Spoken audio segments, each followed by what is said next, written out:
বাংলার মানুষ ভালো করে শোনেন, রেকর্ড হচ্ছে, সারা দেশে ছড়াচ্ছে। এবার আর আল্লাহর খলিফারা কোনদিন জমিন ছেড়ে চলে যাবে। যত ষড়যন্ত্র হোক, যত সমস্যা দেখা দিক, জমিনে টিকে থাকা লাগবে। আমরা স্বপ্ন দেখতে চাই এবার জমিনে, যেহেতু খলিফার দায়িত্ব নিয়ে আমরা আছি, 300 এমপির ভেতরে 151 জন অন্তত কোরআন বুকে নিয়ে যেন যেতে পারে। এটা যদি কেউ মনে করেন যে না এটা জামাত ইসলামের কাজ, হোক, এইটাই জামাত ইসলামের কাজ। কেউ যদি মনে করেন এটা দুনিয়ার কাজ, হ্যাঁ এইটাই দুনিয়ার কাজ। কেউ যদি মনে করেন এটা রাজনীতি, হ্যাঁ এইটাই রাজনীতি। আপনি জমিনে থেকে কাজ করলে আপনারটা রাজনীতি হয় না। আপনার মতো আমিও একজন নাগরিক মানুষ, আমি জমিনে থেকে কাজ করলে কোরআনের পক্ষে এটা রাজনীতি হয়। আমার মনে হয় আপনার কোনো দুর্বিসন্ধি আছে। চ্যানেলটি সাবস্ক্রাইব করে আমাদের সঙ্গেই থাকুন। যাদের উদ্যোগে আজকের এই কোরআনের মাহফিল এখানে সাজানো হয়েছে, স্বেচ্ছাসেবকদের জন্য, সদস্যদের জন্য প্রাণ খুলে দোয়া করছি, সারাটা জীবন যেন কোরআনের পেছনে তারা ব্যয় করতে পারে। নবীজি জানিয়েছেন 3টা জায়গায় যদি কেউ টাকা পয়সা সময় খরচ করে, কিয়ামতের দিন তার জবাব আল্লাহর কাছে দেওয়া লাগবে না। 1 নম্বরে কোরআনের পেছনে। আপনি কোরআন প্রসারে কায়েমে, এই যার পেছনে সম্পদ এবং সময় ব্যয় হবে, যদি ওটা কোরআন কেন্দ্রিক হয়, যেহেতু এটা আল্লাহর বাণী, এজন্য কিয়ামতে এই সময়ের, এই সম্পদের হিসাব আল্লাহর দরবারে দেওয়া লাগবে না। যুবকরা মিলে এলাকায় যাদেরকে সাথে নিয়ে কোরআন প্রচারে আজকে আঞ্জাম দিলেন, শুধু প্রচার করলে হবে? বলেন বলেন। এ কোরআনকে প্রচার করার পরে এটাকে আপনাকে বোঝা লাগবে, কিন্তু বোঝার সিস্টেমগুলো আমাদের দেশে ওইভাবে চালু নেই। আমরা চালু করতে চাই আগামীতে, যে কোরআন যেভাবে আমরা হালকা প্রচার করি, এভাবে যেন অন্তত আমরা বুঝতে পারি। কোরআন যেভাবে প্রচার করার নিয়ম, তার চাইতে বেশি দরকার বোঝা। যেখানে আর 11 দিন পর একটা দিবস আমাদের সামনে আসতেছে, নাম কোরবানি। কি নাম? এ কোরবানি খালি আমাদের উপর আল্লাহ দেয়নি। ঈদুল আজহা এটা শুধুমাত্র আমাদের উপরে না, কোরবানির এই নিয়মটা একেবারে দুনিয়া তৈরি হওয়ার পর থেকে চলে আসতেছে, কিয়ামত পর্যন্ত চলবে। কিন্তু ঈদুল ফিতর যেটা, এটা কিন্তু একেবারে দুনিয়া তৈরি হওয়ার পর থেকে শুরু হয়নি। এটা মাত্র 1500 বছর আগে শুরু হয়েছে, যখন কোরআন নাজিল হয় তখন। আর রমজানুল মুবারক যখন এই পৃথিবীতে ঘোষণা হয়েছে, তখন এই রমজানের যে ঈদ আমরা বিশ্বনবী হিজরত করার পরে ঘোষণা দিয়েছিলেন, তার ভেতরে এইটা একটা। তার মানে ঈদুল ফিতরের বয়স খুব বেশি না, মাত্র 1500 বছর। আর কোরবানির বয়স কোটি কোটি বছর। আল্লাহ রাব্বুল আলামিন বলেন, ওয়ালিকুল্লি উম্মাতিন জাআলনা মানসাকান, অবশ্যই আমি প্রত্যেক জাতির জন্য কোরবানির নিয়ম এটা বানিয়ে দিয়েছিলাম। এখানে মানসাক শব্দের অর্থ 3টা। নুসুকের প্রথম অর্থ হচ্ছে জবাই করা। 2 নাম্বার, নুসুক মানে হজের কার্যকলাপ, এখন যেটা চলছে, হাজিরা করছে। 3 নাম্বারে নুসুক মানে ইবাদত বন্দেগী, যেটায় কষ্ট পায়। এই 3টার সমন্বয়ের নাম মানসাকুন বা নুসুক। তাহলে নুসুকের প্রথম অর্থ যদি আপনি জবাই করা ধরেন, এ পর্যন্ত শেষ করে না দিয়ে আপনি কি বলতে চান আল্লাহ? যে জবাই করো তোমরা প্রত্যেক জাতির জন্য, আমি এটা দিয়েছিলাম বিধান।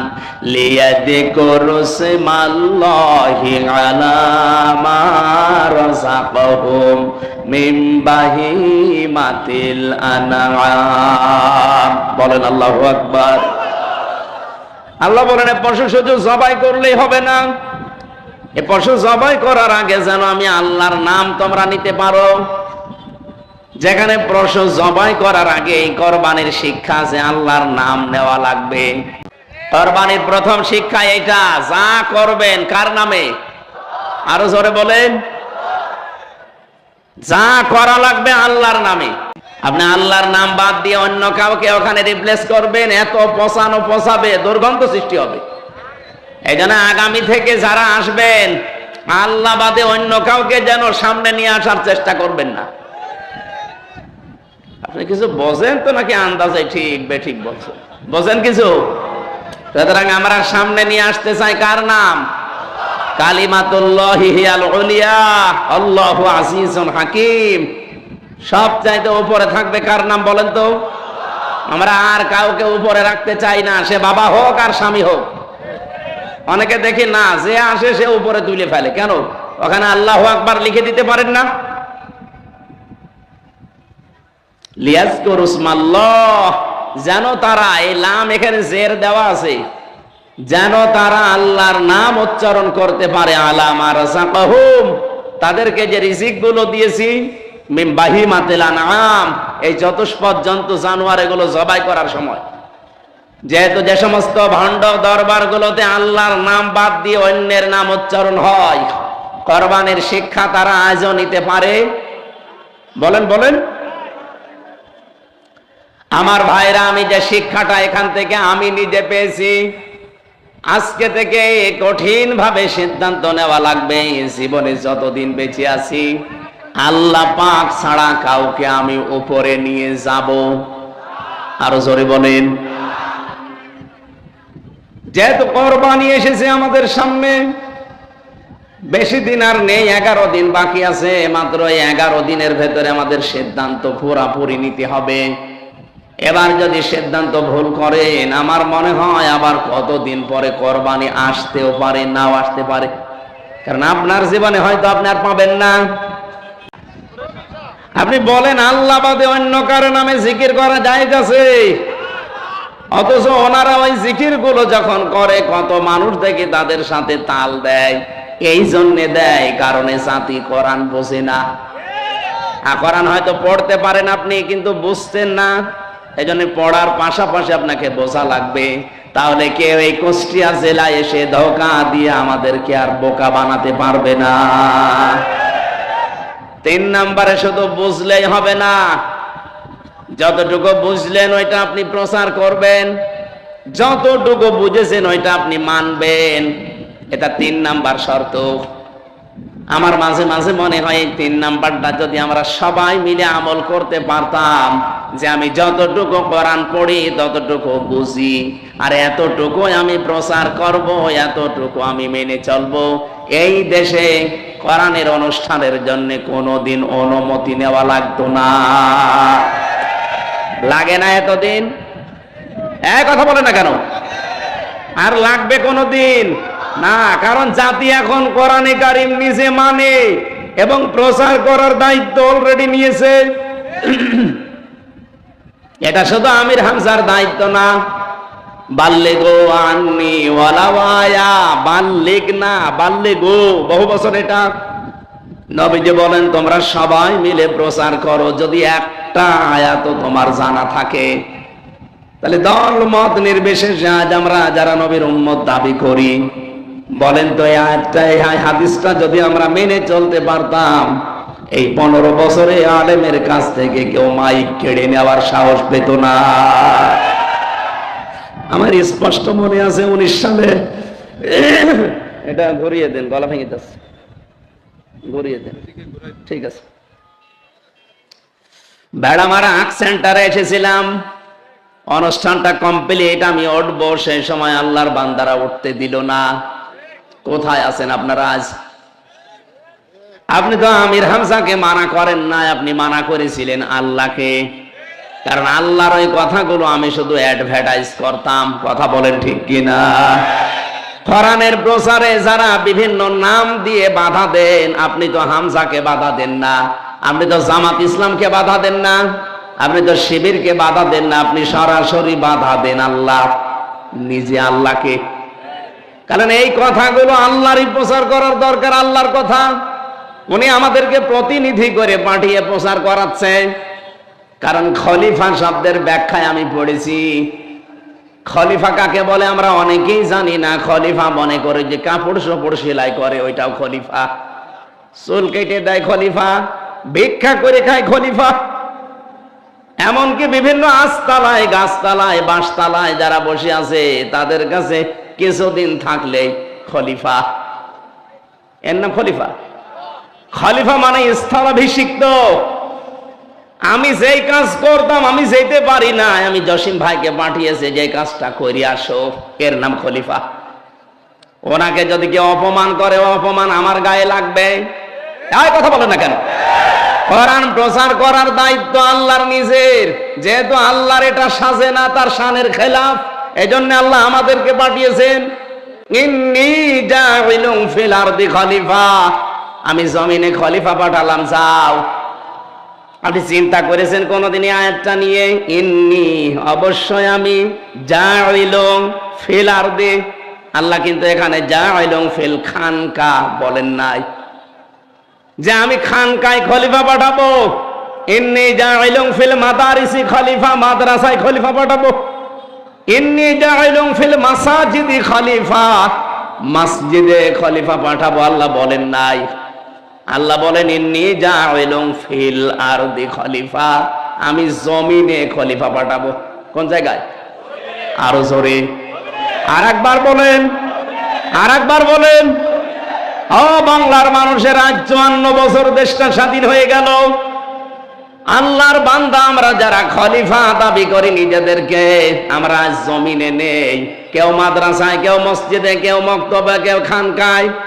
জমিন ফাঁকা পেয়েছে জালেমরা, 180 মাইল বেগে চালাচ্ছে। এবার আর চালাতে দেবেন? হ্যাঁ, যেহেতু জমিন ফাঁকা পেয়েছিল, যা মনে তাই তাই করতো। এবার জমিন ফাঁকা নেই, এবার আমার মনে হয় নবীর বান্ধবীর উম্মতেরা, আল্লাহর যারা খলিফা, তারা এখন জমিনে আছে। আর এবার আমরা জমিনে থাকতে চাই না খানকায় দৌড় দেব? মাদ্রাসায়, মসজিদে, মক্তবে, কোথায়? জমিনে থাকা লাগবে। আল্লাহ আমাদেরকে জমিনেই পাঠিয়েছেন।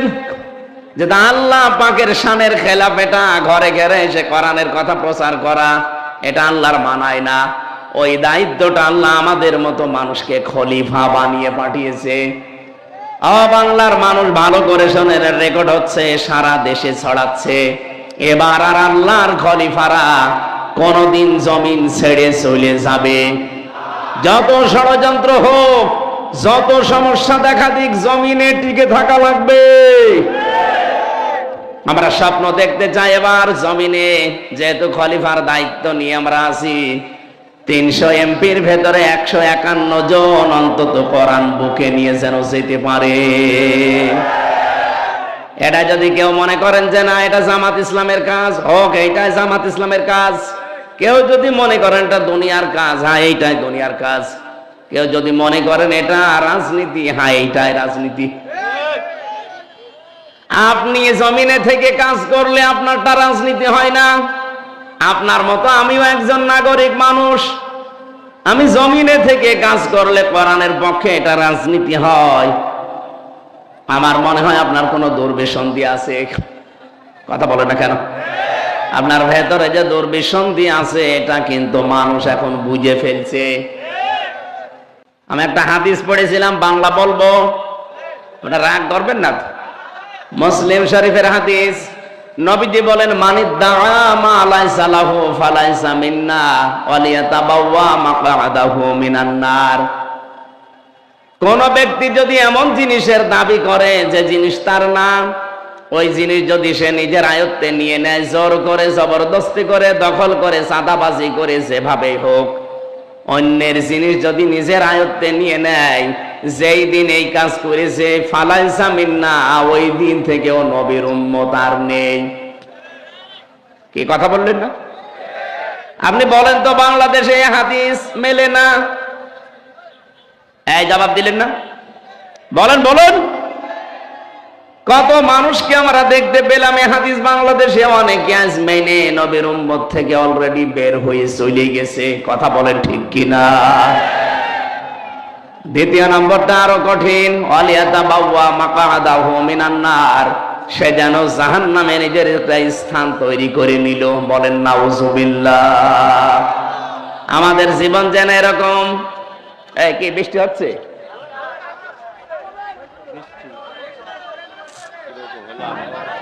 হ্যাঁ, সুবহানাল্লাহ ওয়ালহামদুলিল্লাহ লা ইলাহা ইল্লাল্লাহ লা ইলাহা ইল্লাল্লাহ মুহাম্মাদুর রাসূলুল্লাহ। একটু বৃষ্টি সহ্য করা যাবে না? আমরা সব বাদ দিলাম, আর সময় যেহেতু নেই বিস্তারিত ব্যাখ্যার দিকে যাওয়া যাচ্ছে না। আমরা এখন থেকে কোরআন বুঝতে চাই, এই কারণে কেউ যেন কোরআনের নাম নিয়ে এসে আমাদের ধোঁকা দিতে না পারে। কারণ বহু মানুষ এভাবে সারা দেশে ধোঁকা দিচ্ছে, মনে হয় যে কোরআন থেকেই বলছে, অথচ ওগুলো কোরআনের কথা না। 4 নম্বরে কোরআনে কারিমকে দাঁড় করানোর জন্য চেষ্টা করা লাগবে। আল্লাহ এই 4টা শর্ত মেনে কোরআনে কারিমের সাথে যারা সম্পৃক্ত আছেন কবুল করেন, বলেন আমিন। সূরা মারিয়াম 98টা আয়াত আছে, মাত্র একটা আয়াত পড়েছি, 41 নম্বর আয়াত। আল্লাহ রাব্বুল আলামিন যেহেতু কোরবানি সামনে, প্রথম কোরবানি আদম নবীর সন্তান থেকে সিস্টেম চালু হয়েছিল, আর আমরা যে পশু জবাই করে খাই এই সিস্টেম চালু হয়েছিল আমাদের জাতির পিতা ইব্রাহিম আলাইহিস সালাম থেকে। সেই কথাটা আল্লাহ আমাদেরকে কিছু নিয়ম নীতি শিখিয়েছেন আয়াতের মাধ্যমে। অযকর ফিল কিতাবে ইব্রাহিম, এই কিতাবের ভেতরে ইব্রাহিমের আলোচনা আছে, এটা আপনি স্মরণ করেন। স্মরণ করেন মানে আপনি মানুষের কাছে বর্ণনা করেন। ইন্নাহু কানা সিদ্দিকান নাবিয়্যা, নিশ্চয় সে ছিল একদিকে সিদ্দিক আর একদিকে নবী। সিদ্দিক আর নবী এই দুইটা জিনিসের উপর আজকের আলোচনা ছিল আমার। 1 নম্বরে আমাদের জাতির পিতা ইব্রাহিম আলাইহিস সালাম, তিনি সিদ্দিক ছিলেন। সিদ্দিক মানে সত্যবাদী। শুধু সত্য কথা বললেই মানুষ সত্যবাদী হয় না, সত্যকে সত্য জানার পর দ্বিধাহীন চিত্তে একেবারে সব চিন্তা ভাবনা বাদ দিয়ে যারা মেনে নিতে পারে ইব্রাহিম নবীর মতো, তারা হচ্ছে সিদ্দিক। আজ বাংলাদেশের সেই সময় অলরেডি এসে গেছে। কথা বলে না কেন? সামনে সময় হক এবং বাতিলের, কোনটা সত্য কোনটা মিথ্যা ইব্রাহিম নবী খোঁজ করে অনুসন্ধান করে পেয়েছিলেন, আর আমাদের চোখে আঙ্গুল দিয়ে আমরা অনেকে দেখিয়ে দিচ্ছে। সুতরাং সত্যকে সত্য জানার পর দ্বিধাহীন চিত্তে প্রশ্ন ছাড়া পেছনের টান বাদ দিয়ে সব কিছু ছেড়ে দিলে যারা মেনে নিতে পারে তারা হচ্ছে ইব্রাহিমের সন্তান। আর যারা সত্যকে সত্য জানার পরও মানতে চায় না দুনিয়ার কোন স্বার্থ পেয়ে, ওরা ইব্রাহিমের সন্তান না নমরুদের সন্তান। আমরা নমরুদের সন্তান হতে চাই। সন্তান হব কার? আরো জোরে বলেন। আমি 7টা কিরাতের ভেতরে 2 কিরাত তেলাওয়াত করেছিলাম, ইব্রাহিম ইব্রাহাম। এই তেলাওয়াত কিন্তু কিরাতের ভেতরে কিছু শিক্ষা ছিল। আস্তে তো পড়ছে, মানুষ তো ডিস্টার্ব করে ফেলছে। এই এটা দেওয়া যাবে না ভাই, এটা শোনা। আপনারা বসেন, আপনারা বসেন। আমার ভাইরা, আজ জাতির লক্ষ্যে আমরা চোখে আঙ্গুল দিয়ে হক কোনটা বাতিল কোনটা দেখিয়ে দেই। যারা বুঝতে চায় না চোখের ভেতরে আমরা আঙ্গুল ঢুকিয়ে দেই, এই দেখেন হক এইটা বাতিল। এরপরও দেখি মানুষ শুধু আমাদেরই দোষ দেয়। আমার এখনো ওই দোষ দিতে পারে নাই, মুরব্বীকে হয়তো দিতে পারে, বলে 71-এর অপরাধী, 52-র অপরাধী, 47-এর অপরাধী। আরে ভাই, শুধু 71, 52, 47 তোলেন কেন? আপনি 24-এর কথা বলতে পারেন না? বলেন। দেশ এখন আর 71, 52, 47-এ চলবে না, এখন দেশ চলবে 24-এর চেতনা অনুযায়ী। আপনারা রাজি আছেন না? আগামী মাসের 10 তারিখে, জুন মাসের 10 তারিখে জুলাই আগস্টের ঘোষণাপত্র প্রকাশ করার কথা। ওটা প্রকাশ হওয়ার পরেই বাংলাদেশের যে সংবিধান আছে এটা বিলুপ্ত হয়ে যাবে। এখন যিনি আছেন চুপ্পু মিয়া, ও অটোমেটিক বাতিল হয়ে যাবে। এই কথা বোঝেন আমার? রাম আর বাম আর কিছু বাতিলদের মাথা এমনি খারাপ হয়নি, ওরা জাতে মাতাল হলো তাহলে ঠিক আছে, ওরা বুঝে ফেলেছে। কারণ দেশের মানুষের অবস্থান এখন কোন জায়গায় আমরা কিছু খবর না রাখলে ওরা কিন্তু হালকা খবর পাচ্ছে। মাইক্রোসফট, এটা খ্রিস্টানরা রিপোর্ট বানিয়েছে, ওরা রিপোর্ট দিয়েছে বাংলাদেশে আগস্টের 5 তারিখের আগ পর্যন্ত মাত্র 100 জনের 15 জন বলতো আমরা ইসলাম চাই এই দেশে, আর এখন 100 জনের 77 জন মানুষ বলছে আমরা এই দেশে ইসলাম চাই। মাথা এমনি খারাপ হয়েছে। আমি বাইরের দেশগুলোতে কিছুদিন আগে সফর করেছিলাম, মালয়েশিয়া, সিঙ্গাপুর, থাইল্যান্ড, এরপরে ইন্দোনেশিয়া, বাহরাইন, যতগুলো দেশ ঘুরলাম, ওই সমস্ত দেশে যে আমি আগে যাই বিশ্ববিদ্যালয়ে, নাম করা ভার্সিটি যেগুলো আছে আগে ওগুলো ঘুরে আসি, দেখি ওখানে কোনো তথ্য পাওয়া যায় কিনা। ওখানে যে সমস্ত বিশ্ববিদ্যালয়গুলো ঘুরেছিলাম, ওই দেশের মালয়েশিয়ার স্বরাষ্ট্রমন্ত্রীর যিনি দায়িত্বে আছেন, উনি বাংলাদেশে যেমন ইসলামী ছাত্র শিবির বলে একটা সংগঠন আছে না, মালয়েশিয়া ইসলামী ছাত্র শিবিরের নামে একটা সংগঠন আছে, ওটা অন্য নামে চলে। ওই দেশে ইসলামী ছাত্র শিবিরের কেন্দ্রীয় সেক্রেটারি জেনারেল হচ্ছে এখন মালয়েশিয়ার স্বরাষ্ট্রমন্ত্রী। ওই দেশের যিনি এখন দায়িত্বে আছেন ডক্টর আনোয়ার ইব্রাহিম হাফিজাহুল্লাহ, ওনার সাথে একটা সাক্ষাতের ব্যবস্থা ছিল, কিন্তু আমার ফ্লাইটের কারণে আমি আর পারি নাই। আমি যতগুলো দেশের বড় বড় মানুষের সাথে মিশেছি, কথা বলেছি, তারা এ কথা জানাতে চায় যদি ইসলামের হাতে এই দেশ বাংলাদেশ সামনে আসে তারা চালাতে পারবে তো, কি কি করবে, এই কথাগুলো আপনারা বলেন। তার মানে বিশ্বে শুধু বাংলাদেশ না, 257টা দেশ আছে, মুসলিম অমুসলিম মিলে সবাই এখন অনেকের ভেতরে বিশ্বাস 15 থেকে যখন 77% চলে গেছে, এই দেশের সামনে কোরআন বিজয়ী কেউ বাধা দিয়ে আটকিয়ে রাখতে পারবে না ইনশাআল্লাহ। নয়তো এমনিতেই জিজ্ঞাসা করে যে কোরআন যদি সামনে আসে কিভাবে চালাবেন, এমনি বলে, এতদিন তো বললো না, এর আগে তো বহুবার গিয়েছি, কই কোনোদিন তো জিজ্ঞাসাও করে নাই।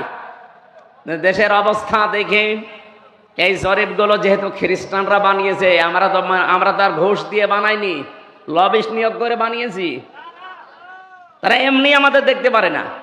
তারপরও যখন বানিয়েছে, আপনি বিশ্বাস করেন অবস্থা কিন্তু গোপনে গোপনে এত দূর চলে গেছে। কিন্তু যে মানুষগুলো কোনো কাজ নেই, কাম নেই, তাদের আসল ব্যবসায় রাজনীতি, ওদের মাথা কিন্তু খারাপ হয়ে গেছে। আগস্টের 5 তারিখের পরে কিন্তু অনেকের চরিত্র জনগণ বুঝে ফেলেছে। আজকে আমার একজন বলছিল, একজন বড় মাপের, আমি নাম নিলাম না, আমি একটা অপারেশনে ছিলাম আজকে, উনি আমারে বলছে যেভাবে দেশ এগিয়ে যাচ্ছে, আগস্টের 5 তারিখের পরে একটা বড় দল যেভাবে উল্টাপাল্টা কাজ আরম্ভ করেছে, জনগণের কাছে যেহেতু চরিত্র তাদের একেবারে সব স্পষ্ট, নির্বাচন আসতে আসতে মানুষ ইসলামের পক্ষে যদি কলা গাছও দাঁড়ায় সেও পাস করে। এই জন্য জোয়ার যখন এসেছে, আপনাদেরকে আমি আল্লাহর এই আয়াত থেকে শিক্ষা দিতে চাই। আমাদের জাতির পিতা ইব্রাহিম নবী, উনি হক সন্ধান করেছিলেন, অনুসন্ধান করেছিলেন, খোঁজ করেছিলেন, তারপরে তিনি হক পেয়েছেন। এখানে প্রায় 3টা নিয়ম নীতি আমি আয়াতে পেয়েছি। সূরা আনআমের 74 নম্বর আয়াত থেকে আপনি খুলে দেখবেন, রব্বুল আলামিন বলেন, ওয়াইদ ক্বালা ইব্রাহিমু লিআবিহি আযারা তাত্তাখিযু আসনামান আলিহা ইন্নী আরাকা ওয়া কওমাকা ফি যালালিম মুবিন। আমাদের যিনি জাতির পিতা, যার কাছ থেকে কোরবানি পশু জবাই করার মাধ্যমে যেটা খেয়ে ফেলা হয়, এই নিয়মটা আমরা ইব্রাহিম নবীর সুন্নাত এখান থেকে পেয়েছি। এর আগে যদি পেতাম তাহলে আর খাওয়া যেত না। আদম নবীর জামানায়ও এই পশু জবাই করার নিয়ম ছিল, কিন্তু ওটা এরকম ময়দানে রেখে আসা লাগতো, আকাশ থেকে আগুনের ঝলক এসে ওটা পুড়িয়ে ফেলতো। যদি টাকা হালাল হয় পুড়ে যেত, আর যদি 2 নাম্বার হয় সালমান এফ রহমানের মতো পড়ে থাকতো। আমার মনে হয় ওই শরীয়ত যদি এখন থাকতো, কত হাসিছে ধরা খেত, কত মানুষের আত্মীয় স্বজন সব নষ্ট হয়ে যেত, বউ চলে যেত, তুমি 2 নাম্বার। রব্বুল আলামিন বলেন, ইযি ক্বাররাবা কুরবানান ফাতুকবিলা মিন আহাদিহিমা ওয়া লাম ইউতাকাব্বাল মিনাল আখার قال لأقتلنك قال إنما يتقبل الله من المتقين বলেন আল্লাহু আকবার। সূরা মায়েদার ২৭ নম্বর আয়াতের শেষের দিকে আছে, ৬ নম্বর পারা ১১ নম্বর পৃষ্ঠার ৮ নম্বর লাইনে আছে। এটা ফি জিলালিল কোরআন থেকে বলছি। রব্বুল আলামিন বলেন, আমি যখন এই দুই আদম নবীর সন্তান দুইজন হাবিল আর কাবিলকে বললাম রেখে আসো কোরবানির এবং চাটিয়াল ময়দানে, তারা রেখে এসেছে। একজনেরটা কবুল হয়েছে, ওই যে সিস্টেম বললাম, আরেকজনেরটা হয়নি।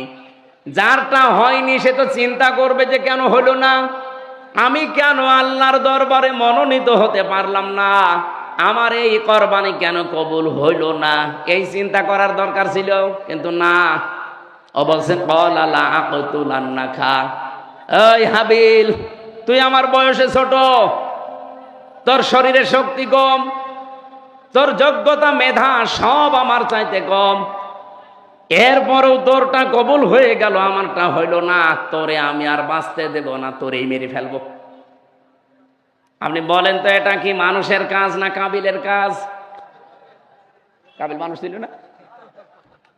আমার তো মনে হচ্ছে অবস্থা দৃষ্টে সেই দুনিয়ার প্রথম সময় যখন আল্লাহ কাবিলকে আর হাবিলকে পাঠিয়েছিল, আবার মনে হচ্ছে কাবিলের অনেক রুহু এই দেশে এখন ফিরে এসেছে। নিজে ভালো হতে পারে না জনগণের কাছে, নিজের চরিত্র ভালো না, নিজে চাঁদাবাজ, বাকিটার বললাম না। মানুষ আপনাকে গ্রহণ করে না কেন সেগুলো আবিষ্কার করেন না, তোদের করে কেন, তোরেই মেরে ফেলবো। এটা কি মানুষের কাজ না কাবিলের কাজ? বাংলাদেশে কাবিল নেই? কাবিল আছেন কারা? হাত তোলেন তো। হ্যাঁ, একজন আছে। আরে কাবিল না, আমি হাসির জন্য বলি নাই। বহু কাবিল এখন বাংলাদেশে অলরেডি তৈরি হচ্ছে, দিন যত যাচ্ছে কাবিল তৈরি হচ্ছে। কথা বলেন না কেন? আরে ভাই, নিজেরটা চিন্তা করেন না একবার। আরে ভাই, কাহিনী কয়েকজন এসেছি আমি। আপনি তাফসির মাহফিল লিখেছেন, তাফসির আকারে কথা বলছে, আমি একটু বাইরে যাইনি। ভালো করে শোনেন, নিজেরটা কবুল না হলে চিন্তা ভাবনা করার দরকার ছিল কি, এত কষ্ট করে ২.৫ লাখ টাকা দিয়ে কোরবানি কিনলাম, আমারটা হয় না, আমি কি তাহলে আসলেই খারাপ? আমার কর্মজীবন কি ঠিক নেই?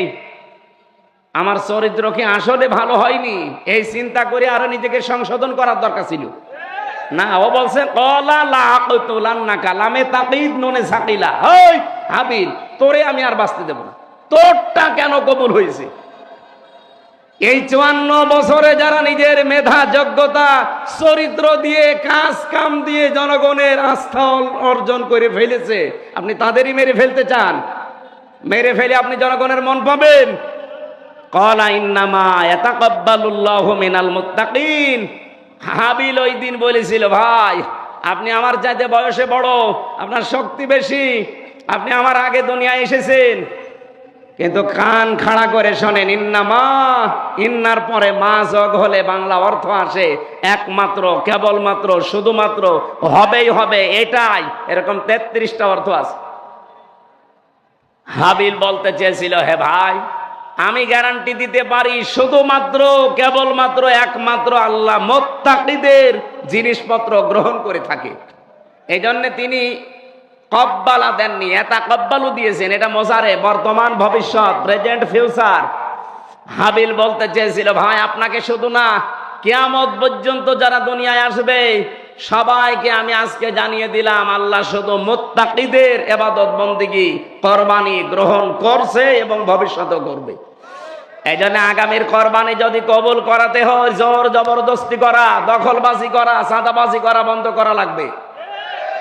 চরিত্র ভালো করেন, নিজেকে সংশোধন করেন, ২.৫ লাখ টাকা লাগবে না, ২.৫ টাকার কোরবানি হলেও কবুল হয়ে যাবে ইনশাআল্লাহ। এটা যেহেতু ওই শরীয়ত ছিল আদম নবীর সন্তান থেকে আমাদের নবীর আগ পর্যন্ত, কিন্তু আমাদের নবী না, ইব্রাহিম নবীর আগ পর্যন্ত, ইব্রাহিম নবী থেকে শুরু করে আরেকটা শরীয়ত আমরা পেয়েছি, যেটা এই যে পশু জবাই করে আর আগুনে পুড়িয়ে ফেলা লাগে না, এটা আমরা খেয়ে ফেলতে পারি। রব্বুল আলামিন বলেন, তোমাদের এই জাতির পিতা তিনি সিদ্দিক এবং নবী হয়েছিলেন কি করে জানো? তার বাবা ইব্রাহিমকে ডাক দিয়ে বললেন, হে আমার শ্রদ্ধাভাজন পিতা আজর, আতাত্তাখিযু আসনামান আলিহা। হরফে ইস্তেফহাম, প্রশ্নবোধক চিহ্ন, এটা ইন্টারোগেটিভ সেন্টেন্স। তিনি ডাক দিয়ে বললেন, বাবা আপনি কি এই মূর্তিগুলোর প্রণাম করেন, পূজা করেন, এদের কাছে মাথা নত করেন? ইন্নী আরাকা ওয়া কওমাকা ফি দালালিম মুবিন। আমি দেখতে পাচ্ছি অবশ্যই আপনি এবং আপনার জাতি সবাই বিভ্রান্তির ভেতরে, স্পষ্ট গোমরাহির ভেতরে আছেন। কারণ যার সামনে মাথা নত করলেন ও তো নিজেও কিছু করতে পারে না। ইদ ক্বালা লিআবিহি ইয়া আবাতি ইন্নী ইয়া আবাতি লিমা তা'বুদু মা লা ইয়াসমা'ু ওয়া লা ইউবসিরু ওয়া লা ইউগনি আনকা শাইআ। এরা কথা বলতে পারে না, দেখতে পারে না, কোনো উপকারও করতে পারে না, কেন আপনি এই কাজ করেন? বাবাকে কথাগুলো বলতে বলতে দলিল দেওয়া লাগবে, এজন্য নিজেও তো কিছু দেখা লাগবে। আল্লাহ পাক বলেন, আমি ইব্রাহিমকে এমন এমন কিছু দেখিয়েছিলাম। ওয়াকাযালিকা নুরি ইব্রাহিমা মালাকুতাস সামাওয়াতি ওয়াল আরদি ওয়া লিয়াকুনা মিনাল মুকিনিন। ওদের ভেতরেই বেড়ে ওঠা একজন মানুষ, ওদের বংশে জন্ম নেওয়া একজন মানুষ কি এমন হয়ে গেল, কি দেখলেন হঠাৎ করে তিনি তার জীবন ধারা পাল্টিয়ে ফেললেন, কথার ধরনও পাল্টিয়ে গেছে। তিনি বললেন, হে আমার বাবা, নড়তে পারে না, কথা বলতে পারে না, দেখতে পারে না, উপকার করতে পারে না, কেন তাদের ইবাদত করেন? হযরত ইব্রাহিম কেন তো শক্ত কথা বলেছিলেন জানেন? আল্লাহ বলেন, আমি ইব্রাহিমকে এমন কিছু দেখিয়েছিলাম আসমান আর জমিনের। কি দেখিয়েছিলাম? মালাকুত। এই শব্দের ব্যাখ্যায় ফি জিলালিল কোরআনে সাইয়্যিদ কুতুব রহমাতুল্লাহ আলাইহি অনেকগুলো অর্থ দিয়েছেন।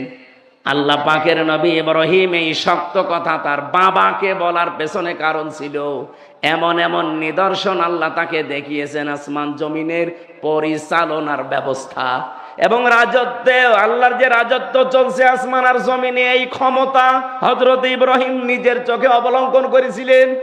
অলিয়াকুনা মিনাল মুকিনিন, তিনি দৃঢ় বিশ্বাসীদের অন্তর্ভুক্ত হয়ে গেলেন। এতটুকু পর্যন্ত তিনি দৃঢ় বিশ্বাস করতে পারেন না, একটা একটা করে তিনি অনুসন্ধান করছিলেন। এখানে তিনটার কথা বললাম না? ফালাম্মা জান্না আলাইহিল লাইলু রা কাওকাবা ক্বালা হাযা রাব্বি। তিনি সন্ধ্যাবেলায় দেখলেন আকাশে তারকা মিটমিট করে জ্বলছে, বললেন এটা আমার রব হবে।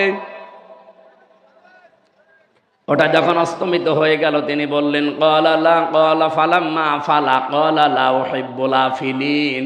যেটা অস্তমিত হয়ে যায় সামনে থেকে, যেটা সরে যায়, যেটা অদৃশ্য হয়ে যায়, যেটার কোনো অস্তিত্ব নেই, আসে চলে যায় না, এমন জিনিস আমি ভালোবাসি না।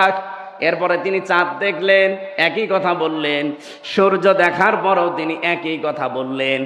এবার জাতির লোককে ডাক দিয়ে কড়া ভাষায় জবাব দিয়েছিলেন, ইন্নী ওয়াজ্জাহতু ওয়াজহিয়া লিল্লাযী ফাতারাস সামাওয়াতি ওয়াল আরদা হানিফা ওয়া মা আনা মিনাল মুশরিকিন।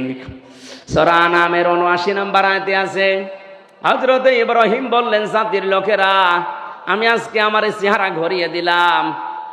কার দিকে ঘুরিয়েছি জানেন? আসমান আর জমিনের যিনি উদ্ভাবক।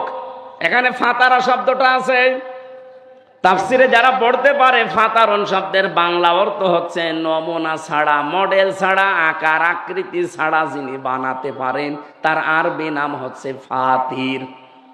আমার আল্লাহ আসমান বানিয়েছে আর একটা দেখে দেখে, বলেন বলেন, জমিন বানিয়েছে আর একটা দেখে দেখে, কোন রকমের মডেল ছাড়া, নমুনা ছাড়া, কোন আকার আকৃতি ছাড়া আল্লাহ নিজের মন মতো করে প্রথমে আসমান বানিয়েছেন। আমি ওই আল্লাহর দিকে ঘুরলাম, হানিফা, আমি একনিষ্ঠভাবে ঘুরলাম।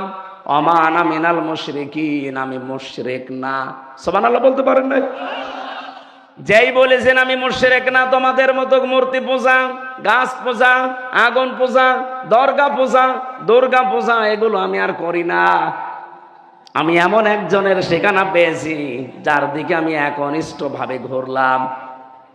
ইয়া বাতিনি কদ জানি মিনাল ইলমি মা লাম ইয়াতিকা ফাত্তাবিউনি আহদিকা সিরাতান সাবিয়্যা। হে বাবা, আমার কাছে জ্ঞান এসেছে যেটা আপনার কাছে আসে নাই। আপনি আমার অনুসরণ করেন, আপনাকে আমি সরল এবং সঠিক পথ দেখাবো। ইব্রাহিম নবী এখন দেশে নেই, আছে? বলেন বলেন। ইব্রাহিমের সন্তান আছি আমরা, বুকে হাত দিয়ে আমরা গ্যারান্টি দিতে পারি আমরা ইব্রাহিমের সন্তান। ঠিক ওই মন নিয়েই বলছি কুষ্টিয়াবাসী, আমাদের কাছে এমন জ্ঞান আছে যে জ্ঞান আপনাদের কাছে নেই। সুতরাং আর একেবারে গ্যারান্টি নিয়ে সত্য বিশ্বাস নিয়ে আপনার কাছে আমি এই মন নিয়ে এসেছি। আপনি অনুসরণ করেন, যা বলছি মেনে চলেন, সরল এবং সঠিক পথ পেয়ে যাবেন। আল্লাহর কসম, আপনি সরল সঠিক পথ পেয়ে যাবেন। এতটুকু বলতে দেরি, হযরত ইব্রাহিমের সবচাইতে বেশি আপন যে লোকটা তার বাবা, ডাক দিয়ে বলেছিল ক্বালা রাগিবুন আনতা আন আলিহাতি ইয়া ইব্রাহিম। হে ইব্রাহিম, তুমি কি আমাদেরকে, আমার ইলাহগুলোকে তুমি কি পরিত্যাগ করার কথা বলো?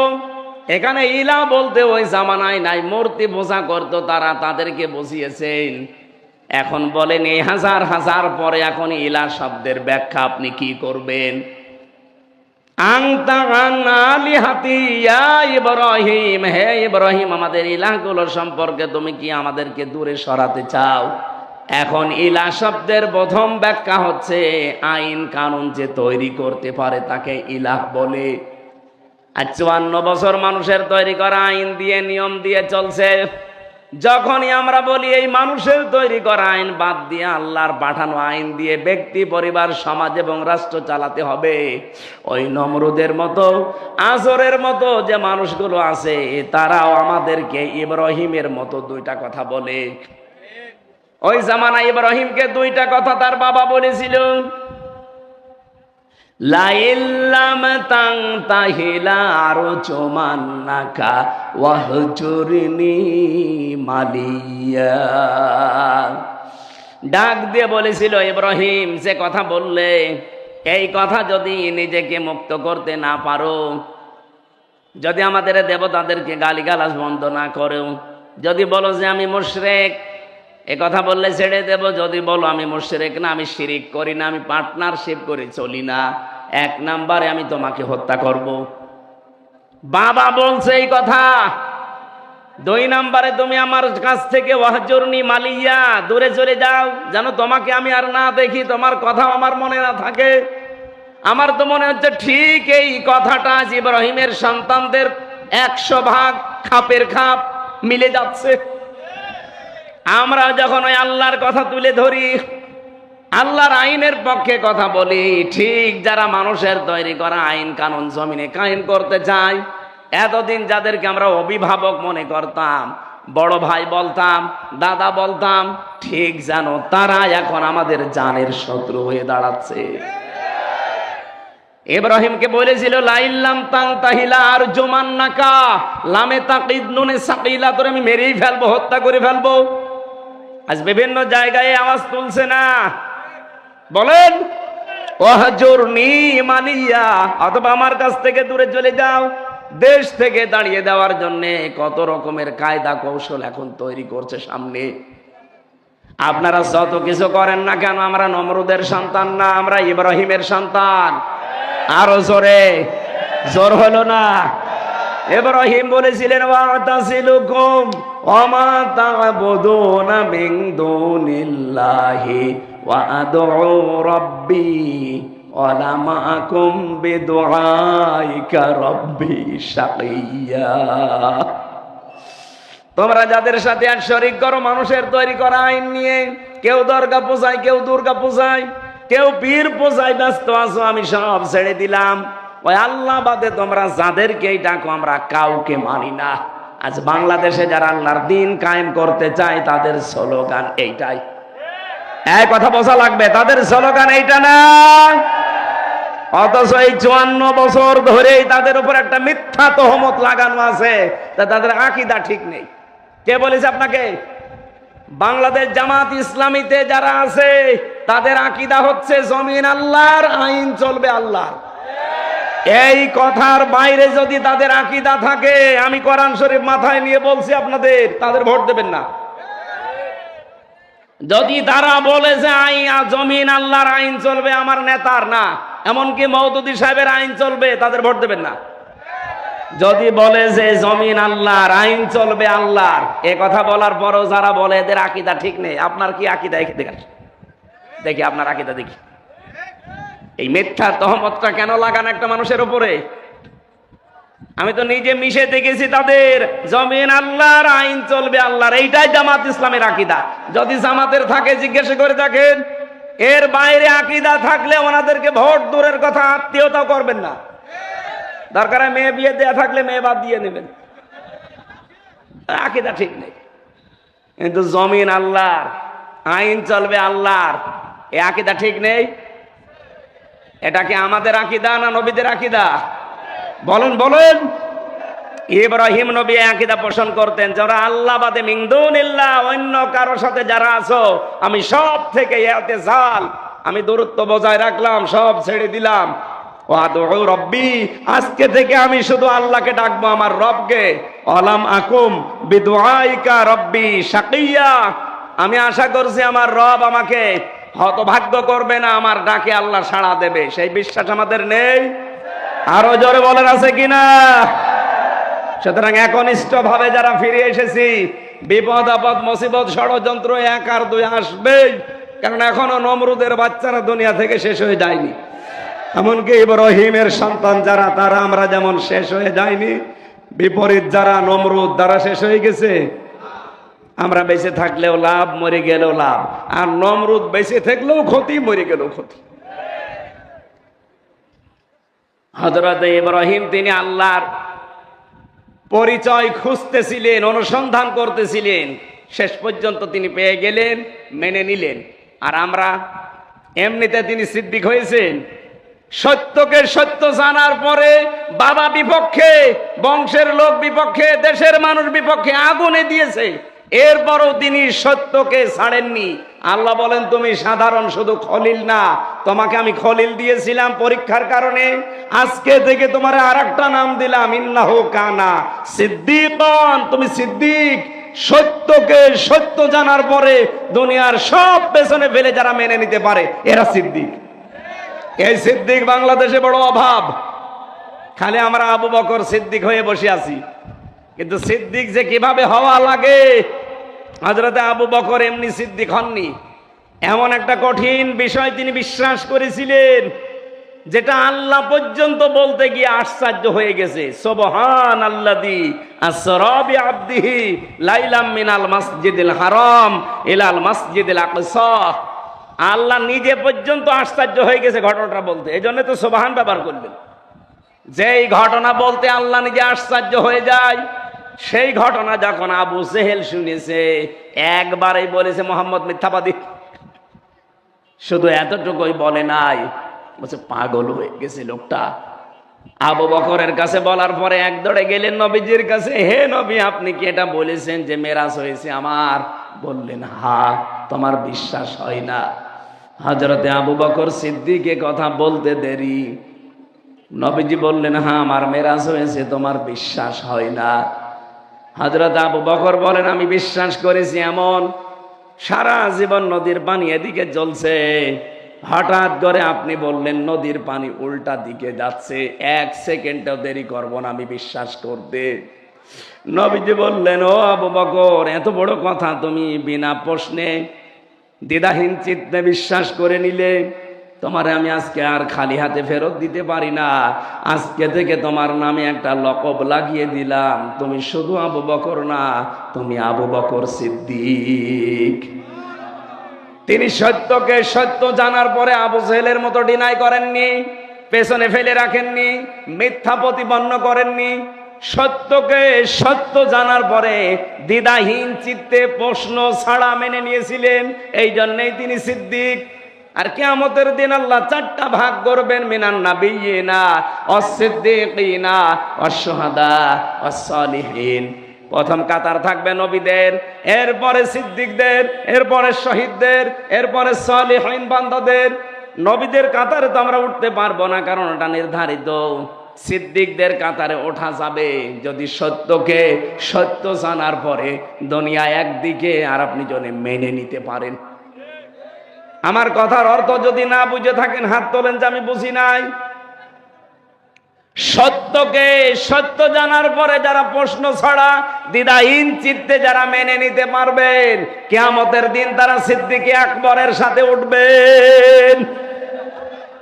আমরা সিদ্দিক খুঁজে পাই না, মনে করি সত্য কথা বললেই সিদ্দিক হয়ে যায় না। সত্যকে সত্য জানার পরে মেনে নেওয়ার মতো মন তৈরি করেন, এইটা আজ অনেকের তৈরি হচ্ছে না। ইব্রাহিম নবী খোঁজ করে সত্য পেলেন, আর আমরা আঙ্গুল দিয়ে দেখিয়ে দেই, এরপর আপনি মানতে চান না। কোন কারণে বলেন তো? আপনি কিসের সিদ্দিক? খালি কোরআনের আয়াত পড়ে আমরা শুধু আন্দাজে আয়াত আরবিতে পড়ার পরে বাংলা যদি ব্যাখ্যা করে, তখন আপনি আর সিদ্দিকও থাকতে পারেন না, গালিগালাজ করেন। ইয়া আইয়ুহাল্লাযীনা আমানুত্তাকুল্লাহা ওয়া কুনু মা'আস সাদিকিন। ঈমানদারেরা আল্লাহকে ভয় করো আর যারা সত্যবাদী তাদের সঙ্গে থাকো। এই পৃথিবীতে কমপক্ষে যারা 5টা কাজের আঞ্জাম দিতে পারবে তারা সত্যবাদী। কারা? কোরআনে কারীম যদিও এই কাজকে আকাবা বলে ইঙ্গিত দিয়েছে কোরআনে, ফালাকতাহামাল আকাবাতা ওয়া মা আদরাকা মাল আকাবা। রব্বুল আলামিন বলেন না, সে গিরিপথ পার হতে রাজি না, অথচ এই গিরিপথই পার হওয়া লাগবে সফল হতে হলে। যদি কেউ বলে আমি সিদ্দিক, তাহলে অবশ্যই তাকে গিরিপথ পার হওয়া লাগবে। হে নবী, আপনি কি জানেন এই গিরিপথটা কি? ফাক্কু রাকাবা, এটা হচ্ছে দাস মুক্তকরণ। এর আয়াত ইবনে কাসিরের ব্যাখ্যা, যদিও ওই জামানায় মানুষ বেচা কিনা হয়তো দাস দাসীর প্রচলন ছিল, কিন্তু এখন ব্যাখ্যা করবেন কি করে?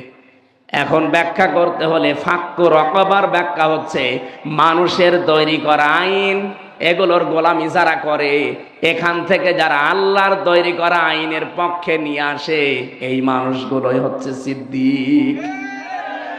আরে ভাই, আমরা তো মানুষের তৈরি করা আইনের গোলামি করতে বলি না, আমরা বলি আল্লাহর গোলামির কথা। কথা বলেন ঠিক কিনা? যারা এই দেশে আল্লাহর আইনের কথা বলে, আল্লাহর আইনের পক্ষে, আল্লাহর দাসত্ব করার জন্য, মানুষের দাসত্ব থেকে মুক্ত করার জন্য, 1 নাম্বার গুণ, 73টা দল আছে এই দেশে।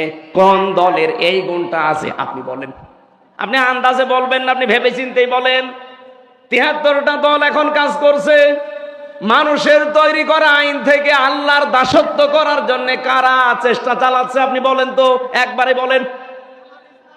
যারা করছে আপনি তাদের পক্ষে থাকবেন। 2 নম্বরে আও ইতাআমুন ফি ইয়াউমিন দি মাসগাবা, যারা নিঃস্ব অসহায় এতিম, না মিসকিন, মিসকিন আর এতিম কিন্তু এক না। এতিম শব্দের শাব্দিক অর্থ হচ্ছে যারা খাবারের ধান্দায় থাকে, আর একটা অর্থ হচ্ছে যাদের মা বাবা নেই।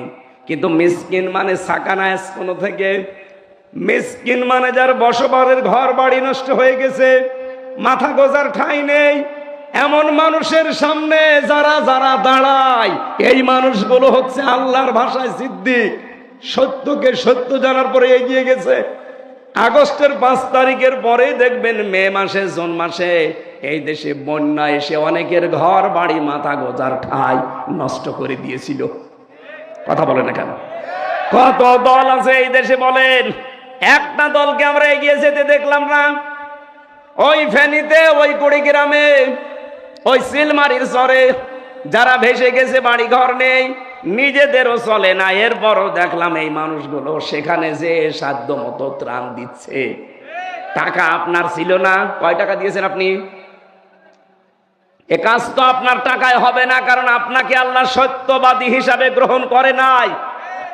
3 নম্বরে ইয়াতীমান যা মাকরাবা, যারা নিকট আত্মীয় স্বজনের ভেতরে এতিম অসহায়, এদের পাশে যারা দাঁড়ায়। কিন্তু বাস্তবতা এত কঠিন, এই বাংলাদেশে অনেক মানুষ আমরা আছি, নিজের আত্মীয় স্বজনের ভেতরে যদি গরিব হয়, আপন বোন গরিব, তার পরিচয় দিতে চাই না। আর ধর্মবন পাতিয়েছি মিরপুরে, বছরে 3 বার করে যাই। হ্যাঁ, কথা বলে না কেন? না, আপনি এখনো সিদ্দিক হতে পারেননি, আপনি আসহাবুল মাইমানা হতে এখনো পারেননি। এই কাজটা যারা করে আপনি মিলান, যারা নিকট আত্মীয় স্বজনের খোঁজ খবর নেই, তাদের পাশে গিয়ে দাঁড়ায়, নিজের চলে না তারপরেও দাঁড়ায়।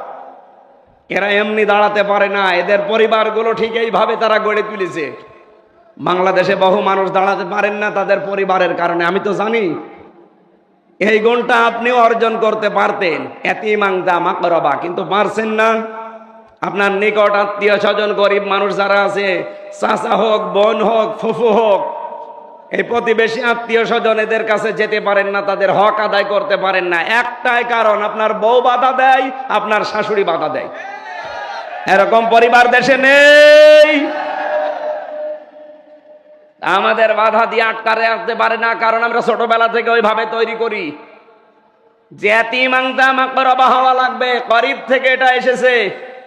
নিকট আত্মীয় স্বজনের খোঁজ খবর না রাখলে যত বড় মুসলমান দাবি করেন, আপনি নামের আগে পরে সিদ্দিক লাগান, জীবনও আল্লাহ আপনাকে সিদ্দিকের কাতারে কিয়ামতে তুলবে না।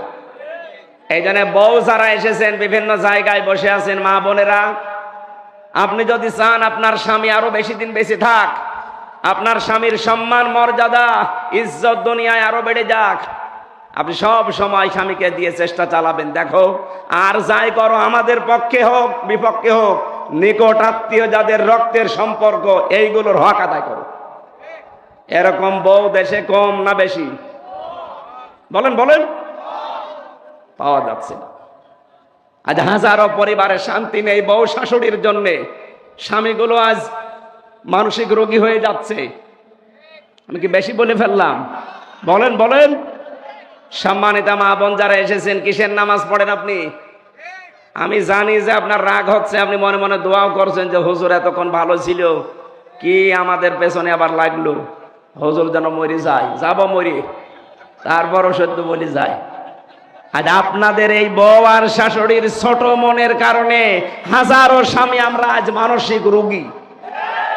কারা কারা এরকম ঝামেলায় আছেন? হাত তোলেন তো, তোলেন হাত। সুইসাইড পর্যন্ত করছে পলাশ সাহা, এসপি ছিল। শুধু মা আর বর এই ঝামেলার কারণে লোকটা মরে গেল। আমরা যেন এরকম পাগলামি কেউ না করি, সাবধান হওয়া লাগবে। সিদ্দিক হওয়ার জন্য পরিবারকে এভাবে গড়ে তোলেন।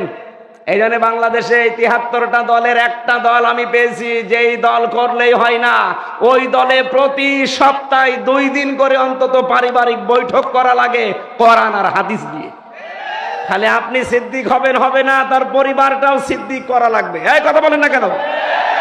সিদ্দিক আয়েশা সিদ্দিকা কি আকাশ থেকে পড়েছিল? তাকে তৈরি করা লেগেছে। আমাদের পরিবারেও যারা আয়েশা, খাদিজা, ফাতেমা আছে, তাদেরকেও আমরা আয়েশার মতো সিদ্দিকা বানাতে চাই। বলেন বলেন। আহ্বান জানাচ্ছি, দিয়ে দেন, দেখবেন এমনি আপনার বউ সিদ্দিক হয়ে যাবে। প্রতিদিন 8টা 9টা করে ঘর পূরণ করা লাগে। এমনি আপনার বউ 3 মাস 6 মাসে দেখবেন ওর চরিত্র পাল্টিয়ে ও অলরেডি এখন ফাতেমা তো জহরা আয়েশা সিদ্দিকার অনুসারী, অনুগামী অলরেডি হয়ে গেছে। এই জন্য একটা বই আছে আমার, আপনারা নিয়ে মেয়েকে পড়াবেন, বউকে দেবেন। আদর্শ 6 জন আদর্শর জীবন নিয়ে লিখেছি। মেয়েদের কারা কারা আদর্শ, এই গাড়িতে আছে ওইটা, যদি থাকে কোনো জায়গায় আশপাশে কোনো দোকানে, গাড়িতে কোনো জায়গায় মাহফিল হলে ওইটা নিয়ে পড়াবেন। মেয়েদের এই ছোট মনটা যদি বড় হয়ে যায় না, এই ব্রড মাইন্ডের মন হয়, ন্যারো মাইন্ডের বাদ দিয়ে আমাদের পরিবারগুলো হয়ে যাবে এক একটা জান্নাতের মতো। আজ হাজারো পরিবারে সন্তান নিজের মাকে বাবাকে বিনা কারণে আলাদা করে দিচ্ছে, কোনো অভাব নেই, এরপরও আলাদা করে দিচ্ছে, শুধু ওই বর ছোট মনের কারণে। আর ওই বউকে ফসলায় ওর মা ওখান থেকে, শাশুড়ি। এরকম ডেঞ্জার শাশুড়ি আছে কার? আমার ভাইরা, 4 নম্বরে গুণ পেয়েছিলাম কোরআনে কারিমের সূরা বালাদে, ইয়াতীমান যা মাকরাবা আও মিসকিনান যা মাতরাবা। ধোলা মলিন যারা, নিঃস্ব যারা, নিজের শরীরের ভেতরে ঘাম ঝরে, যে মানুষগুলো চেহারায় ক্লান্তি শ্রান্তি লেগে থাকে, এই মাতরবা মানে তুরব থেকে এসেছে, ধোলাবালি যাদের শরীরে লেগে থাকে, এদের কাছে যারা এগিয়ে যায়, আমি নিজের চোখে দেখাই যে কোরআন আমার সামনে। এই যে বিশাল তাপদাহ চলছিল বাংলাদেশে, আমি ওই সময় খুলনা বাগেরহাট মংলা ছিলাম, 49°C চলছিল। ফেসবুকে দেখলাম ভিডিও, বাংলাদেশে কুষ্টিয়া জেলা জামাতের পক্ষ থেকে মজমপুর গেটে, চড়হাসে, ওই লাহিনী বটতলায়, ত্রিমোহনীতে, বিভিন্ন জায়গায় তারা স্যালাইন পানি শরবত নিয়ে এই ধুলি মলিন যারা খেটে খায় তাদের সামনে এগিয়ে দিচ্ছে। এরা তো কর্মসূচি নিয়েছে কোরআন থেকে, আর আপনি কোথা থেকে নিয়েছেন? আপনার কি টাকা কম আছে? কথা বললে অনেকে মনে কর হুজুর খালি ওই দিকে টেনে বলেন, আরে ভাই ওদের সাথে মিলিয়ে যায়, আমি করবো কি? আপনার সাথে তো মেলে না। এত বড় তাপদাহ চলে গেল, কয় টাকা খরচ করেছেন আপনি? অথচ যারা খরচ করলো ওদের দিকে তাকান, ওদের নিজেদেরই সংসার চলে না। 20 টাকার পানির বোতল, 10 টাকার স্যালাইন, 8-10 টাকার শরবত মিলে 40-50 টাকায় ধনী মলিন মানুষকে খাওয়াচ্ছে। ওরা কর্মসূচি হাতে নিয়েছে কোরআন থেকে, কারণ ওরা সিদ্দিক। কিয়ামতের দিন আবু বকর সিদ্দিকের সাথে, ইব্রাহিম খলিল সিদ্দিকের সাথে তারা উঠবে। জোরে বলেন সুবহানাল্লাহ। আল্লাহ পাক বলেন এরপরও আরো কিছু গুণ আছে। সুম্মা কানা মিনাল্লাযীনা আমানু ওয়া তাওয়াসাউ বিস-সাবরি ওয়া তাওয়াসাউ বিল মারহামাহ ইলা আখিরি আয়াত। এরা ঈমান আনবে, ঈমানের ভেতরে কোনো ভেজাল রাখবে না। ঈমানের ভেজালের নাম হচ্ছে শিরিক। ঈমানের ভেজালের নাম কি? আরো জোরে বলেন, বলেন বলেন, ভালো করে বুঝবেন। আমি 3 বার বলেছি, কিন্তু ঈমানের ভেজালের নাম কি? আজ বাংলাদেশে ঈমানের ভেজালের শিরিক আছে না নেই? এই যে এখন কাবায় যাচ্ছে মানুষ, সূরা আলে ইমরানের 93, 94, 95 নাম্বার আয়াতগুলো একটু মিলাবেন বাড়িতে। আল্লাহ পাক বলেন ফিহি আয়াতুম বাজ্জিনাতুম মাকামু ইব্রাহিম ওয়া মান দাখালাহু কানা আমিনা ইলা আখিরি আয়াত। আল্লাহ বলেন আমার এই কাবার এরিয়ার ভেতরে বহু নিদর্শন আছে, তার অন্যতম নিদর্শন মাকাম ইব্রাহিম। আমার এই কাবার চত্বরের ভেতরে যারা প্রবেশ করবে তারা নিরাপত্তা পেয়ে যাবে। এ গ্যারান্টি কার? আরো জোরে। বাংলার মুসলমানেরা বলেন তো, বাংলাদেশ কি কাবা শরীফ? জবাব দিলেন না। কুষ্টিয়া কাবা শরীফ? তাহলে আল্লাহ যে দিলেন ওমান দাখালাহু কানা আমিনা, এই ঘরে প্রবেশ করলে সে নিরাপদ। নিরাপত্তার বেষ্টনীতে সে স্থির থাকতে পারবে, কেউ তার ক্ষতি করতে পারবে না এরিয়ার ভেতরে গেলে। আমি নিজে দেখেছি বাইরে কত চিন্তায় হয়, মারামারি কাটাকাটি গালিগালাজ আছে, কিন্তু কাবার এরিয়ার ভেতরে কোনো মারামারি কাটাকাটি নেই। কেন? ওই জায়গাটা নিরাপত্তার বেষ্টনী দেওয়া। হামজা দিয়েছে কে? আরো জোরে। কেন দিয়েছে? কারণ ওই এরিয়ার ভেতরে কোনো শিরিক নেই।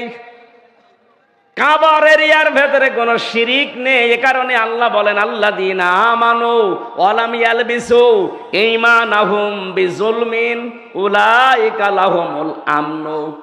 সূরা আনআমের 82 নম্বর আয়াতের প্রথম অংশে আছে, যারা ঈমান আনার পরে ঈমানের সাথে শিরিক মিশ্রণ করে না, এখানে জুলুম মানে শিরিক, শিরিক মিশ্রণ যারা করে না, উলাইকা লাহুমুল আমনু, এই মানুষগুলোই আল্লাহ বলেন এই মানুষগুলোই নিরাপত্তার হকদার। আমি আবার বলছি, বাংলাদেশ যেহেতু কাবা শরীফ না, এটা নিরাপত্তার চাদর দিয়ে ঢেকতে হলে শিরিক মুক্ত করা লাগবে। কথার অর্থ বুঝে ফেলেছেন? বাংলাদেশ যদি সত্যি এখন নিরাপত্তার চাদর দিয়ে ঢাকা লাগে, পাশের প্রতিবেশীর দেশ থেকে আন্তর্জাতিক যত ষড়যন্ত্র সব মোকাবেলা করার জন্য, নিরাপত্তার জন্য দেশের ইমানদারদের শিরিক মুক্ত হওয়া লাগবে। বলেন বলেন, শিরিক কি? আল্লাহ যেটা পারে ওইটা অন্য কেউ পারে, এই বিশ্বাস করার নাম শিরিক। আর এই শিরিক যারা করে তারা মুশরিক। কথা বলেন না কেন? সন্তান দিতে পারে কে? অন্য কেউ পারে? আইন দিতে পারে কে? অন্য কেউ পারে? যারা বলেন যে না আল্লাহর আইনও আছে, মানুষের তৈরি করা আইনগুলো আমরা কায়েম করতে চাই, যে দলের লোক আপনি হন, আপনি মুশরিক। আপনার কারণে এত নিরাপত্তাহীন হয়ে যাচ্ছি আমরা। আমরা কোরআনে কারিমের বিধান দিয়ে দেশটা চালিয়ে ইমানকে শিরিক মুক্ত করার মাধ্যমে কাবার এরিয়ার মতো ৫৬,০০০ বর্গ মাইলকে নিরাপত্তার চাদর দিয়ে বেষ্টন দিতে চায়। আমার কথার অর্থ বোঝা গেছে? উলাইকা লাহুমুল আমনু। আল্লাহ বলেন এইভাবে আমি দেখালাম, উলাইকা মনে হচ্ছে তার আঙ্গুল দিয়ে দেখাচ্ছে। এই ৫৬,০০০ বর্গ মাইল যেই দিন শিরিক মুক্ত হবে, আল্লাহ যেটা পারে অন্য কেউ পারে না, এই বিশ্বাস নিয়ে যখন আমরা চলতে পারবো, এই দেশটা কাবার এরিয়ার মতো আপনি দেখবেন এটা নিরাপত্তার চাদর দিয়ে আল্লাহ বেষ্টন করে রেখেছে। যত রকমের ষড়যন্ত্র 4 দিন চলছিল, এই ষড়যন্ত্র 4 দিন না ৪০,০০০ বছর ধরেও যদি চলে, আমরা শিরিক মুক্ত ঈমান গঠন করতে পারলে সব মোকাবেলা করবে কে? আল্লাহুম্মা ইন্না নাজআলুকা ফি নুহুরিহিম ওয়া নাউযু বিকা মিন শুরুরিহিম।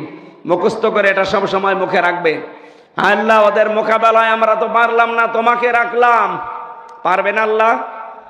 বলেন বলেন। যত ষড়যন্ত্র চালাচ্ছে আমাদের দাদা বাবুরা মিলে, বিভিন্ন মোড়লদেরকে ধরে ধরে, সব ষড়যন্ত্রের মোকাবেলায় আমাদের এই মানে আর কাজ না। কাকে রাখলাম? আরো জোরে। নিজের জায়গা থেকে শিরিক মুক্ত হওয়ার চেষ্টা চালাবো আমরা। আশা করছি অবশ্যই আমার আল্লাহ আমাদেরকে নিরাপত্তার চাদর দিয়ে বেষ্টন করে রাখবেন। এজন্য সিদ্দিক হওয়ার প্রথম শর্ত, সত্যকে সত্য জানার পরে দ্বিধাহীন চিত্তে মেনে নেওয়ার মন মানসিকতা, ওই রকম যোগ্যতা নিজেকে তৈরি করেন। অথবা সৌবিল হাক্কি অথবা সৌবিল মারহামা অথবা সৌবিল সবরি অথবা সৌবিল মারহামা। তারা সবরের উপদেশ দেবে। পরিস্থিতি যত কঠিন হোক ধৈর্য ধারণ করা লাগবে, এইটাই হচ্ছে একমাত্র ঔষধ। কি কথা বলেন না কেন? উযিনা লিল্লাযীনা ইউকাতালুনা বিআন্নাহুম যুলিমু। আল্লাহ বলেন অনুমতি দেওয়া হয়েছে যুদ্ধের, জিহাদের, যারা জুলুমের শিকার হয়েছিল তাদেরকে। এই আয়াতটা নাজিল হয়েছিল সেই সময়, আমি প্রেক্ষাপট মিলিয়ে দেখেছি, ওই সময় 13 বছর নবীজি অত্যাচার জুলুম সহ্য করেছিলেন। একটাই তার অস্ত্র ছিল ধৈর্য। কি ছিল? বলেন বলেন। 13 বছর একাধারে জুলুম অত্যাচার সহ্য করেছেন, কিন্তু ঔষধ ছিল মাত্র একটা, ধৈর্য। ধৈর্যের পরে 13 বছর পার হয়ে তিনি পেলেন উযিনা। আল্লাহ বলেন অনুমতি এবার দিয়ে দিয়েছি। আল্লাযীনা ইউকাতালুনা বিআন্নাহুম যুলিমু। তোমরা এবার লড়াই করো, সংগ্রাম করো, ওদেরকেও মারতে পারো, কারণ তোমরা মাজলুম। উনি তো 13 বছর পরে অনুমতি পেয়েছিলেন। বাংলাদেশে আমরা মুসলমানেরা আজ 15 বছর পরে অনুমতি পেয়ে গেছি।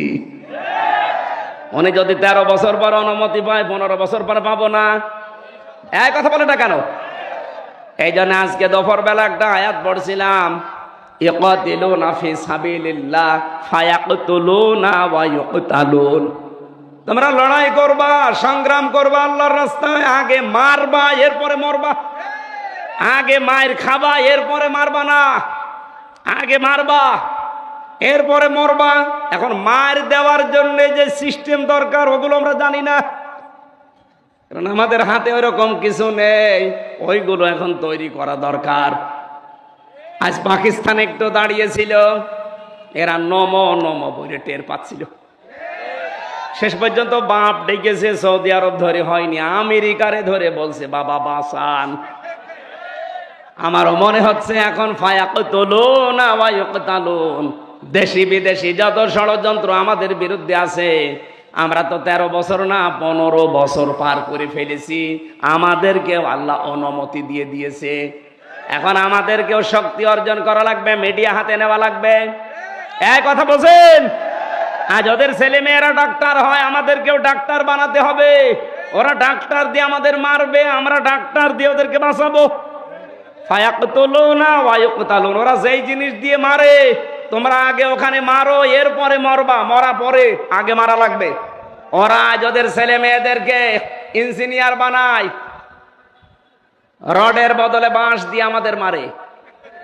আমরাও আমাদের ছেলে মেয়েদেরকে ইঞ্জিনিয়ার বানাবো, ওরা ছেলে মেয়েকে ডিসি বানায়, এসপি বানায়, টিএনও বানায়, ওসি বানায়। আমরাও সামনে ছেলে মেয়েদেরকে ডিসি, এসপি, টিএনও, ওসি বানাবো। বলেন বলেন। ওরা ছেলে মেয়েদেরকে এমপি বানিয়েছে, মন্ত্রী বানিয়েছে, আমরাও ছেলে মেয়েদেরকে সামনে এমপি বানাবো, মন্ত্রী বানাবো। ওরা যা মারে ওইভাবে মারবো। ওরা বহু মাছ ধরে দিয়েছে আমাদেরকে এই 54 বছর ধরে ধরে। নবীজি 13 বছর পরে যদি অনুমতি পায়, আমরা 54 বছর বাদ দিলাম, 15 বছর তো গেছে। 15 বছর পরে এখন আমরা অনুমতি পেয়ে গেছি। ইন্নাল্লাহা আলা নাসরিহিম লাকাদির, লাম বাদ দিলে অর্থ করতে পারতাম, লাকাদির দিলেন কেন? আল্লাহ বলেন ইন্নাল্লাহা আলা নাসরিহিম লাকাদির, অবশ্যই আমি আল্লাহ এ বিষয়ে তোমাদেরকে সাহায্য করতে সক্ষম। এরপরে আবার অবশ্যই দিয়েছেন। ইন্নাল্লাহা তো আছে, আলা নাসরিহিম, এই হিম এটা জমির বহু বছর, শুধু এই এদেরকে না, কিয়ামত পর্যন্ত হিম থাকবে। সত্যি যারা অত্যাচারিত হওয়ার পরে অনুমতি পাবে জিহাদের, যুদ্ধের, সংগ্রামের, আন্দোলনের, লড়াইয়ের, এই মানুষগুলোকে আমার আল্লাহ বলেন আমি সাহায্য করব এবং আমি নিজে সক্ষম। আমার তো আয়াত পড়ার পরে মনে হয় 13 বছর পার হয়ে 15 বছর পার করে ফেলেছি। আল্লাহ আমাদেরকেও সাহায্য করতে অক্ষম না সক্ষম? আরো জোরে বলেন, কেন সক্ষম? আল্লাযীনা ইখরিজু মিন দিয়ারিহিম বিগাইরি হাক্কিন ইল্লা আইয়াকুলু রাব্বুনাল্লাহ। আল্লাহ পাক বলেন তাদেরকে এই 13 বছর বাড়ি থেকে বের করে দেওয়া হয়েছে, নিজের ব্যবসা প্রতিষ্ঠান থেকে বের করে দিয়েছে একটাই মাত্র কারণ, তারা বলতো আমাদের রব আল্লাহ। এই 15 বছর যারা জুলুম, অত্যাচার, নির্যাতনের শিকার আমরা, নিজেদের দোষে না। আমি কোনোদিন আপনার মেয়ের দিকে তাকাইনি যে আপনি আমাকে 3 বছর জেলে রাখবেন। এই কথা বলে না কেন? আমার মামলার একেবারে বাদই ছিল যেহেতু হাসিনা, আমি হাসিনাকে বলতে পারবো যে আপনার মেয়ের দিকে আমি কিন্তু তাকাইনি। আর আপনার যে মেয়ে, ও মেয়ে তাকানো যায়? হাফিজের মতো 4-5টা চলে না, আর আমি বলেন ওই মেয়ের দিকে তাকে আমি করবো কি? তারপরও বিনা কারণে আপনি আমার 3টা বছর জীবন থেকে কেড়ে নিলেন। একটাই অপরাধ ছিল, আমি কোরআনের কথা বলতাম। বলেন বলেন। এই দেশে যত মানুষ, এই আলেমরা, আমি একা, আমি 76 জনের সাথে ছিলাম, যত মানুষ এইভাবে জেলে পৌঁছেছে, কষ্ট পেয়েছে, গুম হয়ে গেছে আয়না ঘরে, একটা অপরাধ ছিল, আমরা বলতাম আল্লাহর কথা। ওরা 13 বছর এই বলতে বলতে সব হারিয়েছিল। পরবর্তীতে উসিনা অনুমতি দেওয়া হয়েছে তাদের। আমাদেরকেও আল্লাহ মনে হচ্ছে অনুমতি দিয়ে দিয়েছে, সামনে ইসলামের বিজয় এদেশে আসবে ইনশাআল্লাহ। ইনশাআল্লাহ বলছে, এই কারণে লাকাদির দিয়েছেন আল্লাহ। আলা নাসরিহিম, প্রত্যেকটা শব্দ গবেষণামূলক। যে কোনো শব্দ নিয়ে একটু চিন্তা ভাবনা করবেন, দেখবেন একটা নতুন তথ্য পাবেন। আমরা তো কোরআন নিয়ে ভাবি না, ভাবি লালন কয় মন গাঁজা খেয়েছে, এই কত সূক্ষ্ম সূক্ষ্ম শব্দ এখানে আছে। এই জন্য আমি আবার ওই ব্যাখ্যায় যাচ্ছি, ভাই সিদ্দিক হওয়া লাগবে আমাদের। আরে সিদ্দিক হতে হলে ইব্রাহিমের মতো বাবার পক্ষ থেকে বাধা আসতে পারে, মেরে ফেলার হুমকি দিয়েছে, লারজুমান্নাকা অহজুরনি মালিয়া, এটা আরো কঠিন, তুই আমার সামনেই থাকবি না, আমার কাছ থেকে তুই দূরে চলে যাবি। আমাদেরকে অনেকে আজ অভিভাবক সুলভ আচরণ না করে এই ইব্রাহিমের পিতা আজরের মতো আচরণ করছে আমাদের সাথে। আমরা তাদেরকে বাঁচাতে চাই প্রাপ্ত জ্ঞান অনুযায়ী, তারা বাঁচতে চায় না, আরো আমাদেরকে ডোবাতে চায়। 2 নম্বরে জাতির পিতা ইব্রাহিম ছিলেন নাবিজ্জা। কি ছিলেন? নাবি। আমি নবী শব্দের এই কেরাত 2টা পড়েছিলাম, নবী 4 আলিফ টান দিয়ে, 1 আলিফ টান দিয়েছি, 7 কেরাতের এটা 1 কেরাত।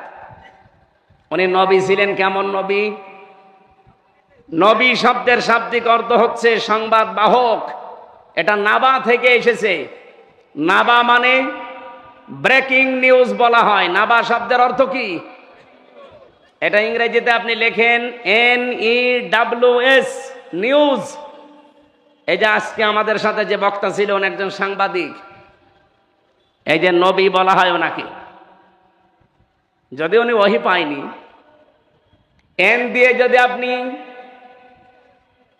নর্থ ধরেন, ই দিয়ে যদি ইস্ট ধরেন, ডাব্লু দিয়ে যদি ওয়েস্ট ধরেন, আর এস দিয়ে যদি সাউথ ধরেন, আপনি চারটা অক্ষরকে চারটা দুনিয়ায় ভাগ করে দেন, দেখবেন তামাম দুনিয়ার সব খবর যার কাছে আছে তিনি হচ্ছেন নবী।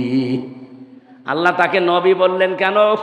ওই যে দ্বিতীয় যে আয়াতটা পড়েছিলাম, অকাযালিকা নুরি ইব্রাহিমা মালাকুতাস সামাওয়াতি ওয়াল আরদ। আমি নিজে দেখিয়েছিলাম আমার ইব্রাহিমকে আকাশ আর জমিনের শাসন ব্যবস্থা কি করে চালানো লাগে, কি করে পরিচালনা করা লাগে, এগুলো সব আমি তাকে দেখিয়েছিলাম। এই জন্য ইব্রাহিম নবীকে আমার আল্লাহ চারিদিকের সংবাদ তার কাছে দিয়েছিলেন। তিনি সাধারণ এরকম কেউ ছিলেন না, তিনি ছিলেন নবী। কি ছিলেন? আমাদের কাছে যেহেতু এখন নবী নেই, নবীর সংবাদ আছে। নবীর সংবাদ কোনটা? বিশ্ব নবীর সংবাদ আল্লাহ এই কোরআনে দিয়েছেন। আমি প্রায় 17টা পেয়েছি বিশ্ব নবীকে নিয়ে আমার আল্লাহ কোরআনে কারিমে। 17 জায়গায় বিশদ আলোচনা দিয়েছেন, আর 7টা জায়গায় পেয়েছি তার নাম আল্লাহ স্পষ্টভাবে ওই মোহাম্মদ উচ্চারণ না করে অন্যান্য নাম দিয়ে তাকে ডাক দিয়েছেন। কোরআন শরীফের ভেতরে 7টা নামে ডাক বেশি পেয়েছি আমি। মোহাম্মদ, আহম্মদ, আব্দুল, মুজাম্মিল, মুদ্দাসির আর তহা, ইয়াসিন। এই 7টা নামে আমার আল্লাহ কোরআনে কারিমে যেখানে ডাক দিয়েছেন দেখবেন এর পরে পরে কোন জায়গায় 3টা, কোন জায়গায় 5টা, কোন জায়গায় 7টা, কোন জায়গায় 11টা, কোন জায়গায় 17টা, এতগুলো ব্যাখ্যা করা আছে প্রত্যেকটি শব্দের পরে। ইব্রাহিম নবী ছিলেন, আর আমাদেরকে যে আমাদের কাছে আল্লাহ যাকে পাঠিয়েছিলেন উনি ইব্রাহিমের সন্তান। নাম কি? মুহাম্মাদুর। বলেন বলেন মুহাম্মাদুর। নবীজিকে প্রশ্ন করা হয়েছিল, হে নবী আপনি বহু সংবাদ নিয়ে এসেছেন দুনিয়ার চারিদিককার, কারণ কলিয়া জোহান্নাস ইন্নী রাসূলুল্লাহি ইলাইকুম জামিআ। হে দুনিয়ার মানুষেরা শোনো, আমি শুধু মক্কা এরিয়ার জন্য না, তামাম দুনিয়ার জন্য, সকলের জন্য আমি নবী হয়ে এসেছি, আল্লাহর রসুল হয়ে তোমাদের কাছে এসেছি। যতগুলো সংবাদ আমি নিয়ে আসলাম তার ভেতরে অন্যতম সংবাদ হচ্ছে এই কোরবানির সংবাদ। আল্লাহ রাব্বুল আলামিন বলেন, এই যে সাহাবায়ে কেরাম জিজ্ঞাসা করেছিলেন, হে নবী এই যে কোরবানির কথা আপনি বলেন যে প্রতিটি জামানায় প্রত্যেকটি উম্মতের উপরে ছিল, আমরা যেটা পেলাম এটা কোনটা? নবীজি বলেন, এটা তোমাদের জাতির পিতা ইব্রাহিম নবীর সুন্নাত। জোরে বলেন সুবহানাল্লাহ। ইব্রাহিম নবীর সুন্নাত হিসাবে আমরা যেহেতু কোরবানি পেয়েছি, তিনি কি শিখিয়েছিলেন এই কোরবানির দ্বারা? আল্লাহ কোরআনে কারিমে বললাম 27টা বিষয় বলতে গেলে দেরি হবে, আমি সামারাইজ করে একটা বিষয় শুধু আজকে শোনাতে চাচ্ছি, আর এইটা আমার মনে হয় আসল। ফালাম্মা আসলামা ওয়া তাল্লাহু লিল জাবিন। ফালাম্মা অতঃপর যখন, আসলামা দিবসন, দুইজনে রাজি হয়ে গেছে, এগ্রি হয়ে গেছে, সম্মত হয়েছে কি পালন করার জন্যে? আল্লাহর বিধান। ইব্রাহিম ছুরি হাতে নিয়েছে, ইসমাইল গলা দিয়েছে। বিধানটা কার? আরো জোরে বলেন। আল্লাহ বলেন দুইজনে যখন রাজি হয়েছে ওয়াতাল্লাহু লিল জাবিন, এবং কাঁধ করেছে জবাই করার জন্যে, এই সময় কিন্তু আল্লাহর বিধানটা পালন করা সম্ভব হয়েছে। বলেন তো, ইব্রাহিম যদি বলতো আমি 86 বছর বয়সে সন্তান পেয়েছি, জবাই করব না, হয়তো আল্লাহর বিধান পালন? ইসমাইল নবী যদি বলতেন না 13 বছর খবর নেয়নি, এখন এসেছে জবাই দিতে, আমি হব না, দৌড় দিলাম, হয়তো আল্লাহর বিধান? বলেন বলেন। আল্লাহ আসলাম আদি বছর এমনি দেয়নি, দুইজনে যখন রাজি তখনই আল্লাহর বিধান পালন হয়েছে। ও বাংলার মানুষেরা, এদেশে যারা আমরা শুধু টুপি মাথায় দেই, যারা নামাজ পড়ি, শুধু তারাই যদি চেষ্টা চালায় আল্লাহর বিধান পালন করব, এই দেশে কায়েম করব, হবে না। মুসলমান যারা আমরা আছি 92%, এমনকি অন্য ধর্মেরও যারা আছি, দল মত জাতি বর্ণ ধর্ম নির্বিশেষে, এই দেশে সবাইকে এখন ইসমাইলের ভূমিকায় আসা লাগবে। 1628 জন মানুষ এখন দায়িত্বে আছে, তারা এখন দায়িত্ব পালন করবে ইব্রাহিমের ভূমিকায়। আল্লাহর বিধান সামনে যখন যেটা আসবে, তরবারি তুলে নেওয়া লাগলে তরবারি তুলে নেবে। আর 18 কোটি জনগণ আমরা এখন সবাই ইসমাইলের ভূমিকায়, যদি গলা দেওয়া লাগে দরকার হয় গলাও দিয়ে দেব। এই কথা বলেন না কেন? ফালাম্মা আসলামা, এই দুইটা বাপ বেটা যখন আমরা শাসক এবং জনগণ যারা আছি এক হয়ে যাব, দেখবেন এই 11 দিন পরে যে কোরবানি, এই কোরবানির সময় আল্লাহর বিধান বাংলাদেশে কায়েম হয়ে যাবে ইনশাআল্লাহ। এইটা আল্লাহর নবী ইব্রাহিম আমাদের জাতির পিতা শিখিয়েছিলেন।